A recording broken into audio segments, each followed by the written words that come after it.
Eso que falta, el noticioso postmatutino prevespertino de FM La Tribu que te deja con ganas.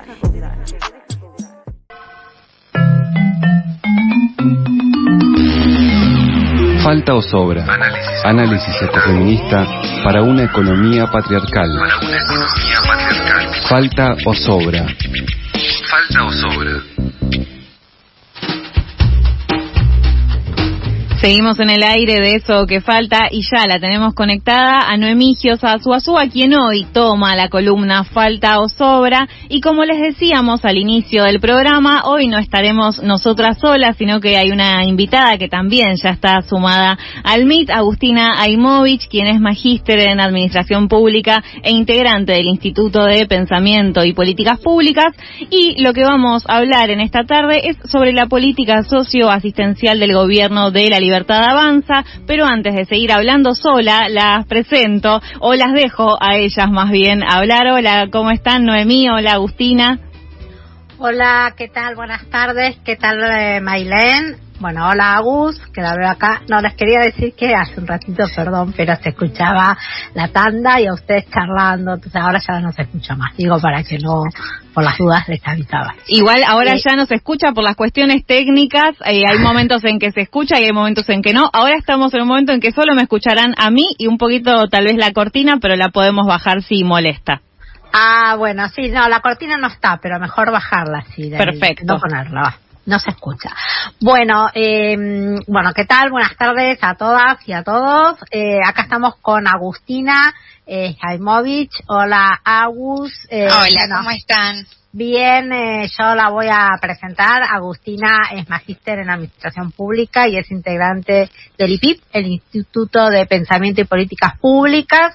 Y la invitamos a Agus porque en esta semana el Instituto publicó un documento que aborda la política socioasistencial, de la Libertad Avanza, que es el partido del gobierno que tenemos, con Javier Milei como presidente. Y entonces, bueno, la invitamos para que un poco nos cuente que aparece en este documento, o sea, cuál sería la orientación de la política socioasistencial de este gobierno, documento que como bajada dice se denomina entre la licuadora y la motosierra. Entonces queremos saber la orientación y hacia dónde vamos a hacer motosierrados, ¿no? Bueno, así que Agus, bueno, todo tuyo el micrófono, avanti con las ideas y los contenidos.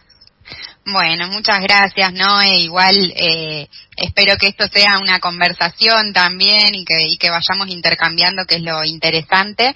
Pero bueno, gracias por la invitación para compartir un poco lo que estuvimos trabajando con este documento, que lo que intentamos o lo que nos preguntamos en un primer momento antes de comenzarlo era, bueno, estábamos viviendo un cambio de gobierno que incluía un cambio en el signo político y en la orientación bastante marcada, con medidas económicas que estaban generando un shock regresivo en la redistribución y, con cambios muy fuertes a nivel de la intervención del Estado, freno de la obra pública y otras cuestiones.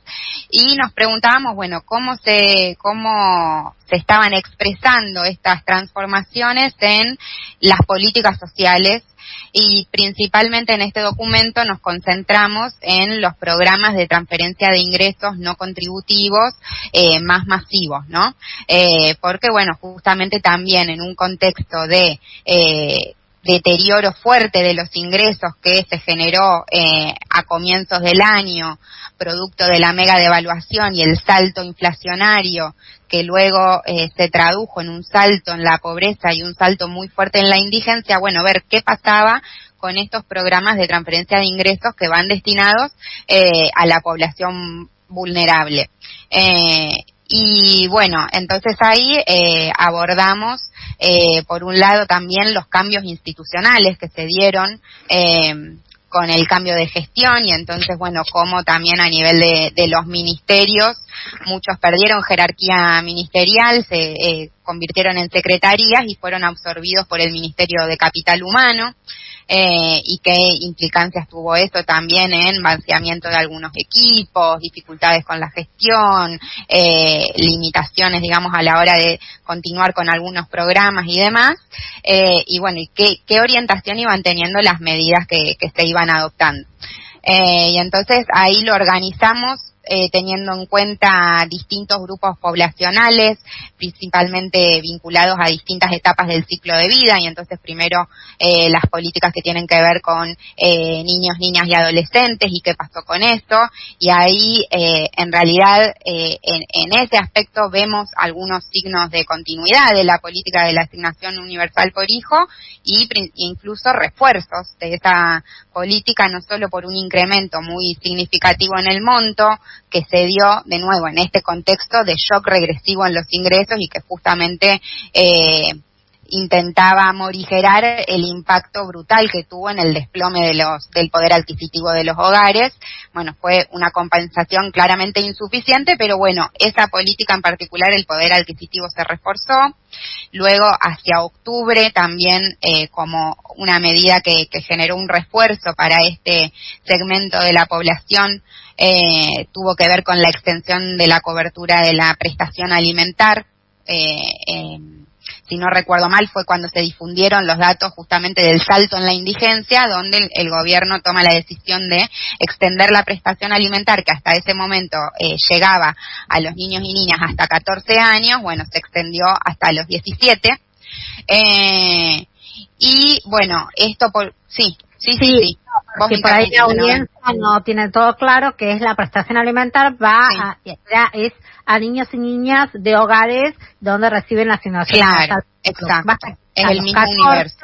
Y ahora se extendió hasta los 17 porque justamente fue, como vos decías, Agus, cuando salen los datos de aumento de la pobreza y la indigencia, y bueno, y también de UNICEF, ¿no? Esto de que hay 1 millón de niños y niñas que no hacen las 2 comidas, que se van a dormir sin cenar, esa, digamos, es como el diagnóstico, ¿no? Sí. Así que, bueno, sí. Sí, entonces, bueno, lo que nosotros analizamos es que si uno, digamos, va mirando estas medidas, se observa un refuerzo en las mismas, pero también nos parecía importante en el documento no mirarlas de forma aislada, primero porque, bueno, estos ingresos en la economía de los hogares son un complemento, pero estos hogares mayormente viven de ingresos laborales, y esos ingresos laborales se desplomaron, ya sea por deterioro fuerte del salario o por pérdida de empleo, y entonces, bueno, esta mejora es muy parcial, y además que también hay otros programas dirigidos a niños y niñas que también sufrieron recortes, por ejemplo la pensión no contributiva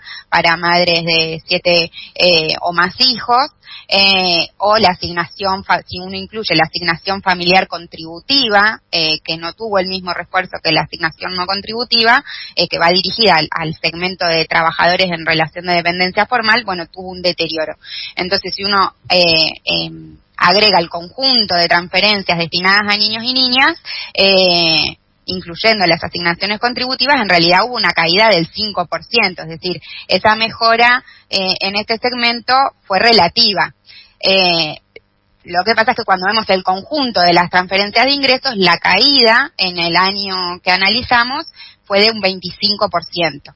Uh-huh. Esto entonces reúne un promedio donde, como decíamos, las partidas destinadas a la infancia tuvieron ciertos refuerzos, pero tenemos otro conjunto de programas destinados a la población joven o adulta en edad de trabajar que sufrieron un fuerte recorte tanto en el poder adquisitivo de los montos como en algunos casos en la cobertura. Sí, nos interesa ver esto, ¿no? Porque tenemos nosotros la etiqueta que ha puesto el gobierno del capital humano.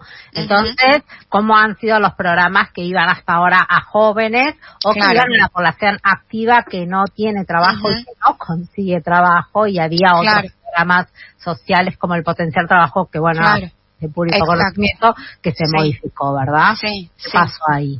Bueno, por un lado, como principal programa destinado a los jóvenes, nosotros analizamos las becas Progresar, que son destinadas a jóvenes mayores de 16 años, y este programa tuvo su monto congelado hasta septiembre, que ahí recién tuvo un incremento que igualmente no compensa la pérdida en su poder de compra, entonces sufrió un recorte muy fuerte cuando uno ve el acumulado de la transferencia a través de este programa en comparación con el año anterior, es una caída que supera el 60%, y además cuando analizamos los datos que tenemos de cobertura al primer semestre, hay una caída muy fuerte en la cobertura de casi 450.000 jóvenes que recibían este programa, que lo dejaron de recibir. Lo que argumenta el gobierno en este caso es por demoras, por el cambio de autoridades en la gestión y demás, pero bueno, hay que ver cuando termine el año cómo sigue eso, pero es un recorte muy fuerte de la cobertura en un contexto de crisis económica profunda, donde estos hogares estaban sufriendo un salto en el empeoramiento de sus condiciones de vida. Y, por otro lado, los programas destinados a la población en edad de trabajar, que básicamente ahí analizamos como principal programa que hereda la gestión de Milei al programa Potenciar Trabajo, ahí vemos cambios importantes, por un lado porque se divide en dos nuevos programas, Volver al Trabajo por un lado y Acompañamiento Social por el otro lado. Se desplaza a las organizaciones sociales que intermediaban en la ejecución de estos programas, digamos, acompañando los proyectos socioproductivos que debían realizar los sujetos destinatarios de estas políticas, y se recorta considerablemente el poder adquisitivo de la misma, porque se congela el monto y en un contexto de aceleración inflacionaria brutal. Entonces también ahí vemos un recorte de casi el 60% en el poder de compra del monto que reciben estos receptores del programa, y además se pone un cupo cerrado, ya no se van a abrir nuevas inscripciones a ese programa, y una duración de 24 meses, con lo cual lo que nosotros vemos ahí es un intento de ir progresivamente desarticulando ese programa, que nos resulta sumamente preocupante porque estamos hablando de un contexto donde la tasa de desempleo creció, y esto además recién comienza, ¿no? Porque estamos atravesando un cambio en la orientación productiva de la política económica, donde hay sectores de actividad que están entrando en crisis, pymes, industria, etcétera, y la posibilidad de absorber a la población en edad de trabajar, que ya era muy limitada antes y que ya estábamos necesitando una reformulación o repensar, bueno, qué políticas íbamos a pensar para la población en edad de trabajar, porque Potenciar Trabajo, si bien tenía una cobertura importante, no era suficiente. Bueno, ahora incluso se está desarticulando ese programa progresivamente y se está desplazando a las organizaciones que, tenían ancla en el territorio con este programa. Sí. Sí, una es, recordemos que de la gestión anterior el monto se actualizaba antes por la actualización del salario mínimo, ¿verdad? Sí. Y esta gestión ahora lo congeló, ni bien entró en 78.000 pesos. Sí. Ahora, ¿y cuál sería el supuesto, si se quiere teórico, conceptual o lo que sea, del gobierno? Porque en esta nueva forma que toman estos programas hay una se abre la puerta a que los beneficiarios del programa también pueden compartir el ingreso del programa con un trabajo registrado, etcétera, etcétera, ¿no? Sí. Entonces, digamos, claro. Sí. Sí, no, ahí lo que antes en el otro no estaba de esta manera dicho, ¿no? Claro. Sí, tal cual. Ahí, bueno, justamente el argumento de ellos para congelar el monto, lo cual genera una caída muy significativa en el poder de compra de ese monto, es que justamente estas personas tienen que, ese monto no tiene que competir con los salarios, porque estas personas tienen que ser absorbidas por el sector formal del mercado de trabajo, y por eso permiten esa compatibilidad, sabiendo que el programa se va a ir desarticulando y que tiene una duración limitada.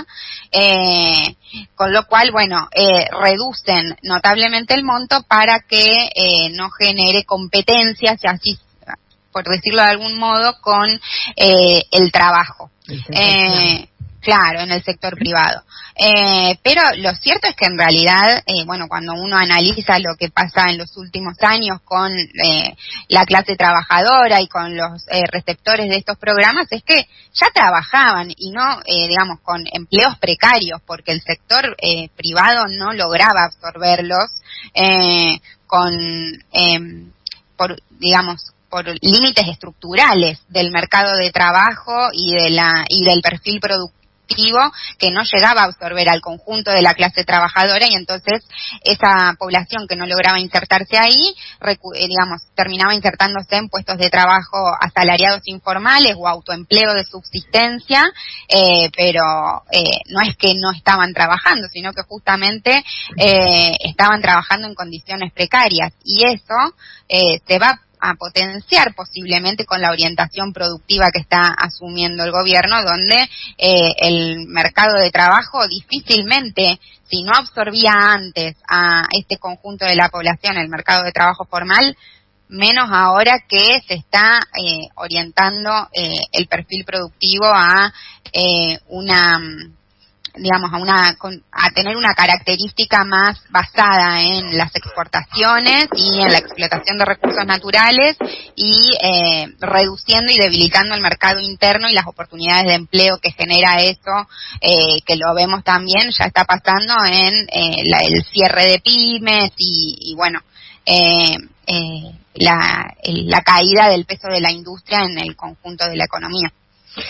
Bueno, y porque ya no nos va quedando tanto tiempo, también están las pensiones no contributivas para personas en discapacidad, no sé exactamente el nombre del programa, que cómo han evolucionado, ¿no? Y un poco como para también, no sé si quieres agregar algunas cosas más como para darle un cierre ya a estas buenas noticias que tenemos. Sí.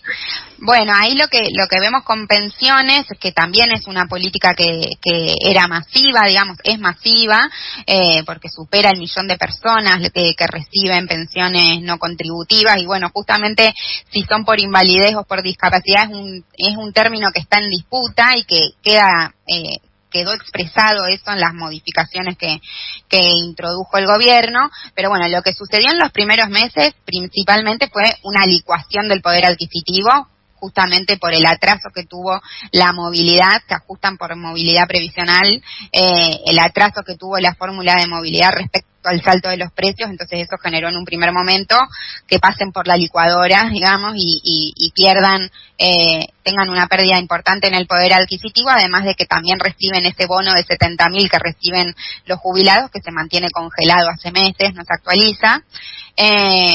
Y luego, hacia el segundo semestre, lo que vimos es que empezaron a tomar medidas como para recortar la cobertura de estas pensiones, volviendo atrás con algunos cambios que había hecho la gestión anterior, que tenían que ver más con un enfoque inclusivo basado en la Convención por los Derechos de las Personas con Discapacidad, donde, justamente lo que hace el gobierno de Javier Milei en el segundo semestre es volver a pedir un requisito de invalidez muy estricto, de superar el 66% de invalidez, y además hacerlo incompatible con un trabajo, con una actividad laboral, y entonces esto entra en conflicto con la perspectiva de derechos de las personas con discapacidad y que se puedan insertar en el mercado de trabajo, y entonces ahí también vemos que esto fue acompañado de mecanismos que utiliza también el gobierno de levantar sospecha, y es que esto también pasó con los receptores del programa Potenciar Trabajo, ¿no? Levantar permanentemente sospechas, incluso a través de noticias falsas, de que estas pensiones están cobradas de forma injusta o mal otorgadas o con irregularidades y demás, o realizando auditorías, que siempre puede haber algún caso irregular, pero que esto lo presentan con un nivel de fuerza a través de sus canales de comunicación, que lo que genera es, lo que busca es generar sospechas sobre este conjunto de beneficiarios para poder legitimar el recorte en la cobertura, y bueno, y esto todo acompañado también este recorte en los programas de transferencia de ingresos que venimos repasando y este desplazamiento de las organizaciones sociales, acompañado de de una fuerte implementación de mecanismos de criminalización de la protesta, porque de otra forma seguramente no hubiera sido posible este recorte tan brutal en el poder de compra de las transferencias y esta desarticulación de los programas, ponerles un cupo, ponerles un periodo de finalización. Digamos, si esto no hubiera sido acompañado con estos mecanismos tan fuertes de criminalización de la protesta, bueno, estos cambios no se hubieran podido llevar adelante, ¿no? Y entonces, bueno, en ese sentido nos preocupa porque justamente son hogares que vieron un deterioro muy fuerte en su poder de compra, no están pudiendo adquirir bienes y servicios básicos, se endeudan para poder hacerlo, y eso muchas veces motivado incluso, también es un aspecto que abordamos en el documento, desde el mismo gobierno, por ejemplo, con la posibilidad de pasar el cobro de estas prestaciones a plataformas como Mercado Pago. Hace poco salió un dato de que 6 de cada 10 personas que empezaron a cobrar los planes por ahí accedieron a un crédito, y eso que lo promocionan como inclusión financiera, en realidad es endeudamiento para pagar comida o para pagar el alquiler o para pagar cuestiones básicas, que a su vez generan un ciclo de endeudamiento que hace que ese bolsillo esté cada vez más exigido, ¿no? Noemí, Claro. Agustina, muchas gracias a ambas. Lamento decirles que nos estamos quedando sin tiempo. Tengo que entregar el programa a quienes siguen aquí en la grilla de FM de la tribu. La motosierra. Nos llegó la motosierra. La Bueno, motosierra está del bien, tiempo. Les agradezco. Gracias, Ailén. Igualmente, buen fin de semana. Chau, Igualmente. Un abrazo Muchas gracias. para las dos. Muchas Chau, gracias. chau. Chau. Pasaron así entonces Noemí Giosa Suazúa junto a Agustina Aimovich, integrante del Instituto de Pensamiento y Políticas Públicas, hablando de lo que refiere a la política socioasistencial del Gobierno de la Libertad